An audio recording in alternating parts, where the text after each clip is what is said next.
পলাশের যুদ্ধের সময় ইতিহাসের মোড় ঘুরিয়ে দেওয়া রবার্ট ক্লাইভের বয়স ছিল মাত্র ৩২ বছর। ৩০-এর দরজায় পা রাখা মানুষটি ১৯০ বছরের জন্য স্বাধীনতার সূর্য হরণ করে নেন বাংলার তথা ভারতবর্ষের। উপমহাদেশের বুকে একজন খলনায়ক, বিশাল এক খলনায়ক লর্ড ক্লাইভ, যে নামটি ডুবিয়ে দেয় এই উপমহাদেশের স্বাধীনতার সূর্য প্রায় ২০০ বছরের জন্য। সেই লর্ড ক্লাইভ এই উপমহাদেশে আসেন কেবলই ইস্ট ইন্ডিয়া কোম্পানির এক পুচকে এজেন্ট হিসেবে, ব্রিটিশ সরকারের কেউ হিসেবে না। কিন্তু চলে যাবার সময় ছিলেন একজন মাল্টি মিলিয়নিয়ার। তারই একক কৌশলে ডিভাইড অ্যান্ড রুল নীতিতে ভারতবর্ষ জয় করে নেয় ব্রিটিশরা।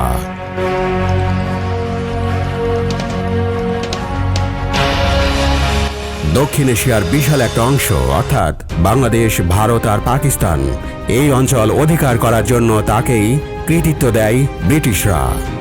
দাবার ঘটির মতো একের পর এক চাল দিয়ে ভারতবর্ষের ধনীতম রাজ্য বাংলার দখল কিভাবে নিলেন ক্লাইভ, যে বাংলা তখন ব্রিটেনের চেয়েও ধনী ছিল। চলুন জেনে আসি সোনার চামচ মুখে দিয়ে জন্ম নেয়া রবার্ট ক্লাইভের উত্থানের কাহিনী।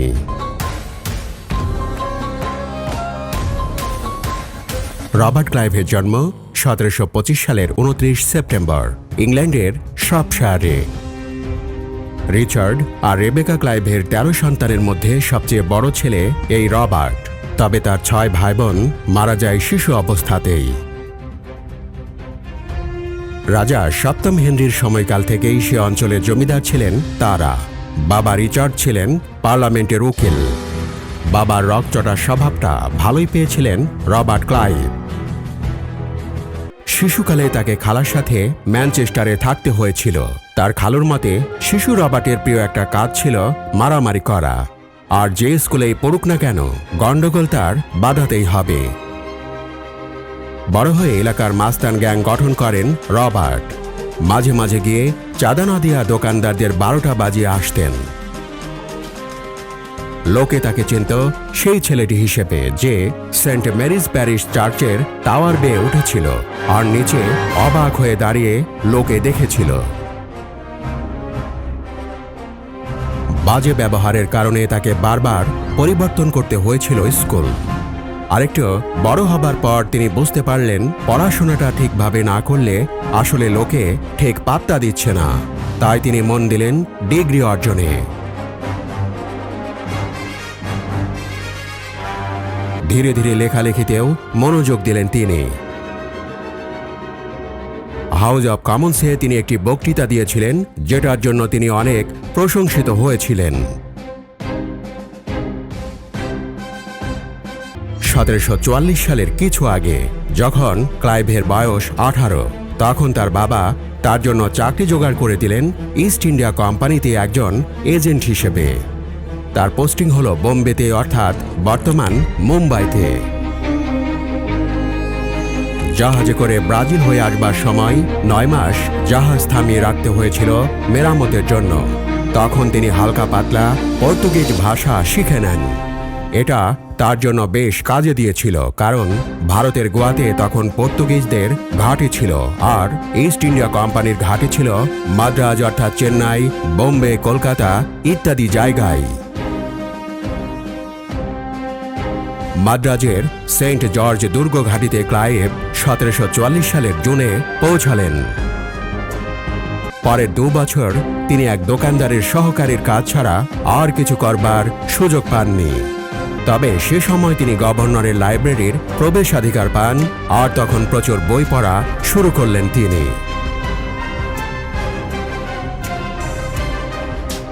১৭০৭ সালে সম্রাট আওরঙ্গজেব মারা যাবার পর থেকেই ক্ষমতা আসলে সুবেদারদের হাতে ছিল। স্থানীয় ব্যবসা নিয়ে তখন ফরাসি, ডাচ, পর্তুগিজ আর ইংলিশদের মধ্যে রেষারেষি চলত। ব্যবসায় লাভের জন্য তাই যেটি দরকার ছিল সেটি হল মিলিটারি ক্ষমতা, সেনা সামন্ত। কোনোভাবে যদি স্থানীয় শাসকদের দলে টানা যায় তবেই সোনায় সোহাগা। ১৭৪৫ সালে শুরু হলো প্রথম কর্ণাটক যুদ্ধ। ব্রিটিশ নৌবাহিনী ফরাসি নৌবহরকে আক্রমণ করে বসল। পরের বছর ফরাসিরা মাদ্রাজ আক্রমণ করে বসে, যেখানে ইস্ট ইন্ডিয়া কোম্পানির সেন্ট জর্জ দুর্গ। ব্রিটিশ নেতাদের গ্রেপ্তার করে পন্ডিচেরির ফরাসি দুর্গে পাঠানো হয়। বাকিদের শপথ করানো হয় যে তারা ফরাসিদের বিরুদ্ধে কখনো অস্ত্র ধরবে না।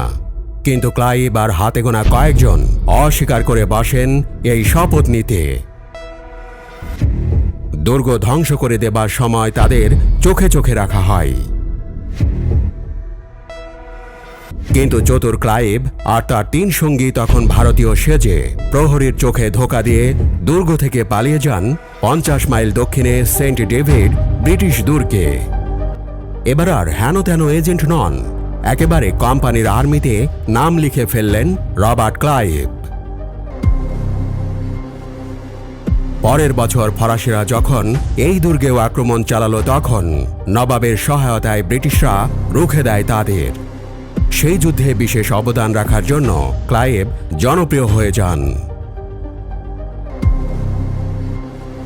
1749 সালের শান্তি চুক্তিতে মাদ্রাজ ঘাঁটি ব্রিটিশদের কাছে ফিরিয়ে দেবার আগ পর্যন্ত হয়ে যাওয়া নানা যুদ্ধে ক্লাইভের নিপুণতা উচ্চপদস্থদের দৃষ্টি এড়ায়নি। ক্লাইভ তখন সেনাবাহিনীর লেফটেন্যান্ট পদে উন্নীত হলেন। মেজর লরেন্সের মতে, তার মাঝে আমি যে সাহস আর জ্ঞান বুদ্ধি দেখেছি সেটা তার বয়সের কারো মাঝে আমি আশাই করিনি। তার যখন ক্যাপ্টেন পদে উন্নীত হবার সময় এলো, তখন বাজেটের ঝামেলার কারণে করা হলো না, কিন্তু তাকে আবার সেন্ট জর্জ দুর্গে পোস্টিং দেয়া হলো, কারণ সেটি ছিল সবচেয়ে আকর্ষণীয় জায়গা। তাছাড়া তার বেতনও বাড়ল আর বিভিন্ন কেনাকাটায় অনেক ছাড় পেতেন তিনি। এ সময় মানসিক ভারাক্রান্ত হয়ে পড়ায় ক্লাইভ ছুটিতে গেলেন বঙ্গে। 1 বছর বাদে তিনি মাদ্রাজে ফিরে এলেন। এসেই দ্বিতীয় কর্ণাটক যুদ্ধে অসীম বীরত্ব দেখিয়ে দিলেন। বিশেষ করে আরকোট অভিযানে তিনি তার বাহিনীর একজনেরও প্রাণ হারানো ব্যতীত জয় ছিনিয়ে আনেন। তাই 1753 সালে তিনি যখন লন্ডনে গেলেন, তখন তাকে বীরের সংবর্ধনা দেয়া হলো। প্রধানমন্ত্রী তাকে স্বর্গ থেকে আসা এক জেনারেল হিসেবে অভিহিত করলেন। যদিও তার কোনো ট্রেনিং ছিল না, 700 পাউন্ড অর্থমূল্যের জহরতে তরবারি তাকে উপহার দেয়া হলো। তাছাড়া তিনি মেম্বার অব পার্লামেন্টও হয়ে যান। উল্লেখ্য, লন্ডনে ফিরবার আগে তিনি মার্গারেট মাস্কেইলাইন নামের এক নারীকে বিয়ে করেন।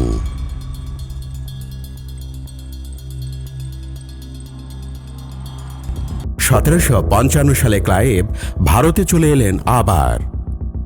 এবার তার দায়িত্ব সেন্ট ডেভিড দুর্গের ডেপুটি গভর্নর। তিনি জাহাজে আসার সময় 33,000 পাউন্ড মূল্যের সোনার মুদ্রা হারান সমুদ্রগর্ভে।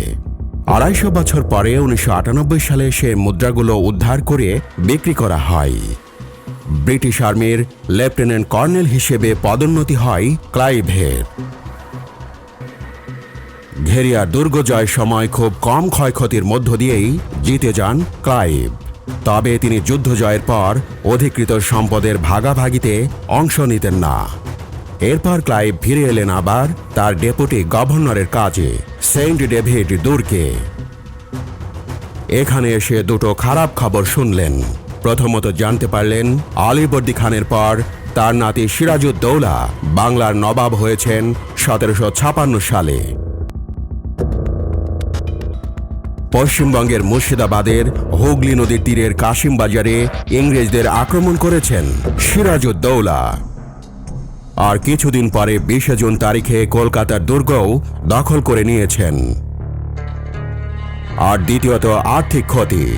কলকাতার পতনে 20 লাখ পাউন্ড ক্ষতি হয়েছে ইংরেজদের। শুনতে পেলেন বন্দী ব্রিটিশদের নাকি রাখা হয়েছে কলকাতার কুখ্যাত কৃষ্ণগহ্বরে। বলা হয় অতি গরমে 146 বন্দীর মাঝে 123 জনই মারা যান। তবে ব্ল্যাক হোল বা কৃষ্ণগহ্বরের কাহিনী নবাব সিরাজউদ্দৌলা আদৌ জানতেন কিনা সন্দেহ আছে। ক্লাইভের মনে তখন প্রতিশোধ চিন্তা ঘুরপাক খাচ্ছে। 1756 সালের বড়দিন পর্যন্ত তিনি নবাবের কাছে পাঠানো কোনো চিঠির উত্তর পেলেন না। তখন অ্যাডমিরাল ওয়াটসন এবং ক্লাইভের ওপর নির্দেশ এলো জোর জবরদস্তি করে হলেও নবাব সিরাজউদ্দৌলাকে কলকাতা থেকে সরাতে নবাবের সেনাবাহিনীকে আক্রমণ করতে।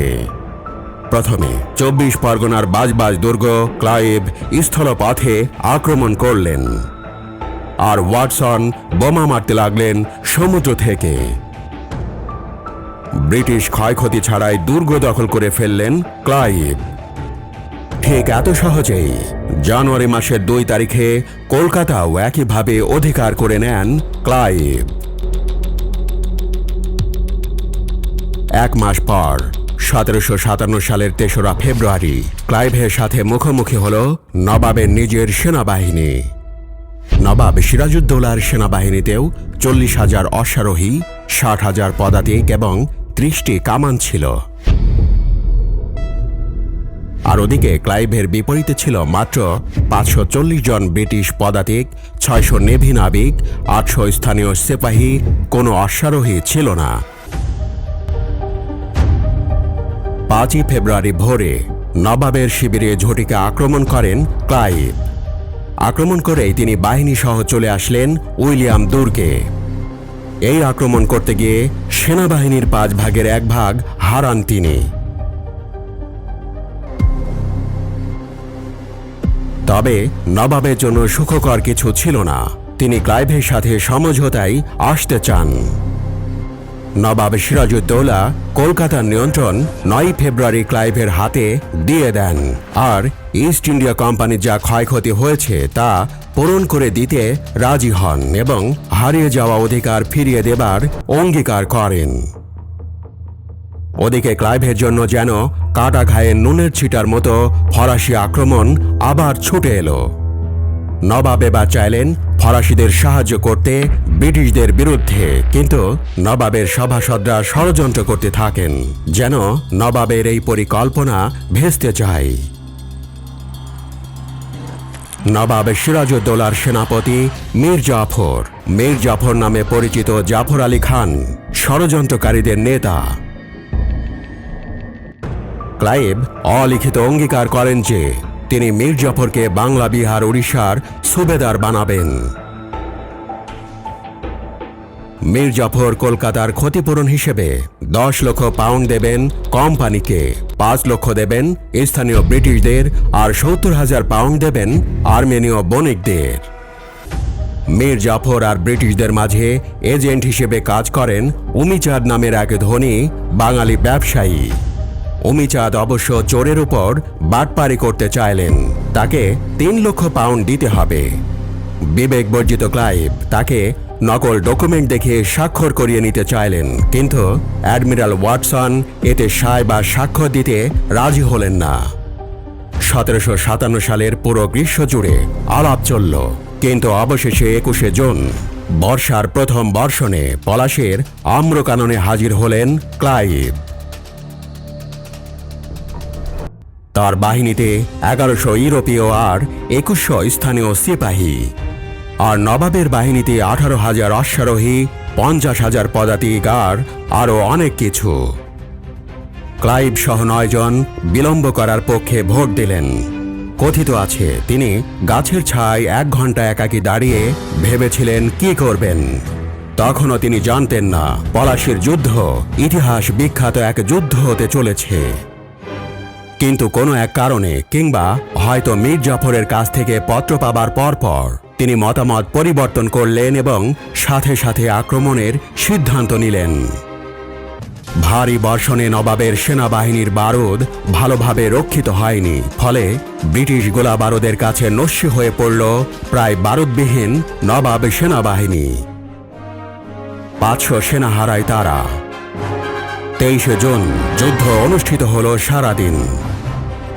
কিন্তু অবাক করা ব্যাপার হলো সত্যিকারের সম্মুখ কোনো যুদ্ধ বলতে গেলে হয়নি, হলেও খুবই কম। ক্লাইভ ইতোমধ্যে জগৎ শেঠ আর মীর জাফরের সাথে গোপন চুক্তি করে ফেলেছিলেন। নবাবের সেনাবাহিনীর বিশাল অংশ যুদ্ধক্ষেত্র থেকে সরিয়ে ফেললেন মীর জাফর, যেন নবাব হেরে যান। ক্লাইভের মাত্র 12 জন সিপাহী মারা যায় আর 50 জন আহত হয়। এতই কম ছিল তার ক্ষয়ক্ষতি। এটা সত্যি যে এই যুদ্ধের ফলে ব্রিটিশ সেনাবাহিনী তার আধিপত্য বিস্তার করে ভারতবর্ষে, কিন্তু তার মানে এই না যে সাথে সাথেই ইস্ট ইন্ডিয়া কোম্পানির জয় জয়কার শুরু হয়ে যায়। সিরাজউদ্দৌলা উটের পিঠে করে যুদ্ধক্ষেত্র ত্যাগ করেন, তবে মীর জাফরের অধীনস্থরা শীঘ্রই তাকে ধরে ফেলে এবং পরে গুপ্তঘাতক মোহাম্মদ বেগ তাকে হত্যা করে।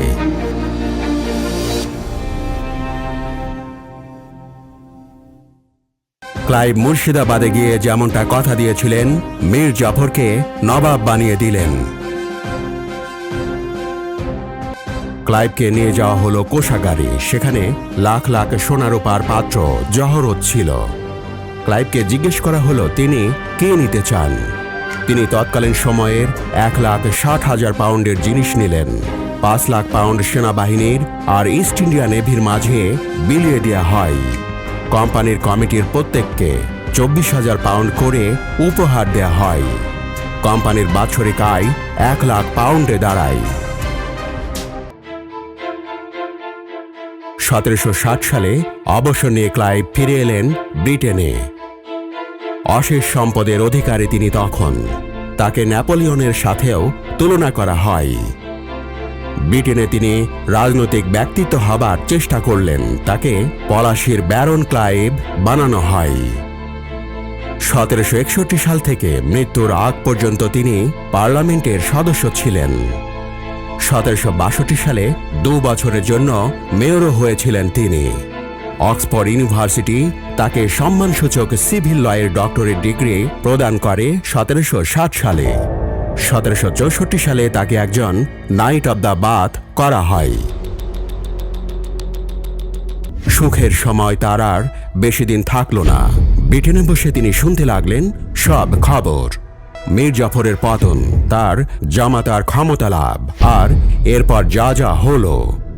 ক্লাইভের কীর্তির কারণে দুর্নীতিতে ছেয়ে গেছে পুরো কোম্পানি। তাই কোম্পানির নীতি নির্ধারকরা তাকে জোর করে আবার বঙ্গে পাঠালেন সবকিছু ঠিকঠাক করতে। এবার তার দায়িত্ব একসাথে গভর্নর ও সেনাপতি। 1765 সালে কলকাতায় এসে ক্লাইভ শুনলেন মীর জাফর মারা গেছেন, তবে তার জন্য 70,000 পাউন্ড উপহার হিসেবে রেখে গেছেন। জানতে পারলেন বঙ্গের সেনাবাহিনীতে হালকা বিদ্রোহ হয়েছে। ক্লাইভের সামনে তখন এক সুবর্ণ সুযোগ। ভারতবর্ষে সরকারি চাকরি যারা করতেন তাদের বেতন বৃদ্ধি করলেন ক্লাইভ। ভারতীয়দের থেকে উপহার গ্রহণ করা নিষিদ্ধ করলেন। তিনি সেনাবাহিনীতে যা করে গিয়েছিলেন সেটা ছিল আরও কার্যকরী, তবে তার পূর্বকীর্তি এতটাই সুদূরপ্রসারী প্রভাব রেখেছিল যে বাংলা থেকে আয় 20% বেশি আশা করা হতো এরপর থেকে। এর খারাপ প্রভাব পড়ে পরবর্তী বছরগুলোতে, বিশেষ করে 1770 সালের দুর্ভিক্ষের সময়। 1767 সালে ক্লাইভ ভারত ত্যাগ করেন, আর কোনোদিন ফেরত আসেননি। পরের বছর তাকে রয়্যাল সোসাইটির ফেলো করা হয়। মুঘল সম্রাট দ্বিতীয় শাহ আলম তাকে দিলার জং বা যুদ্ধের সাহসী, সাইফ জং বা যুদ্ধের তরবারি ইত্যাদি নানা উপাধিতে ভূষিত করেছিলেন। 1772 সালে পার্লামেন্টে ভারতবর্ষে কোম্পানির অনিয়ম নিয়ে প্রশ্ন ওঠে, আর সেখানে ক্লাইভকে তুলোধুনো করা হয়। ক্লাইভ অবশ্য নিজের পক্ষে সাফাই গান। এরপরও তার নানা উপাধি পাওয়া থেমে থাকেনি।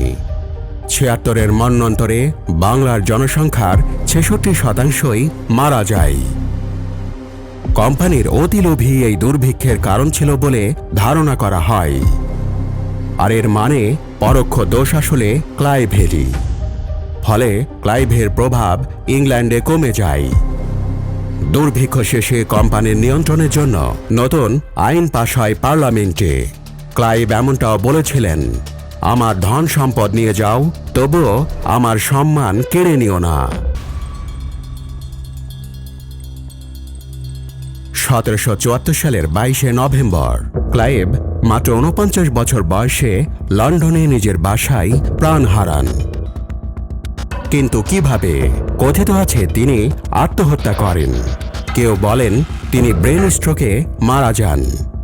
আবার এটাও বলা হয়েছে তিনি আফিমখোর ছিলেন, বেশি ড্রাগ নেবার কারণে হার্ট অ্যাটাকে মারা যান।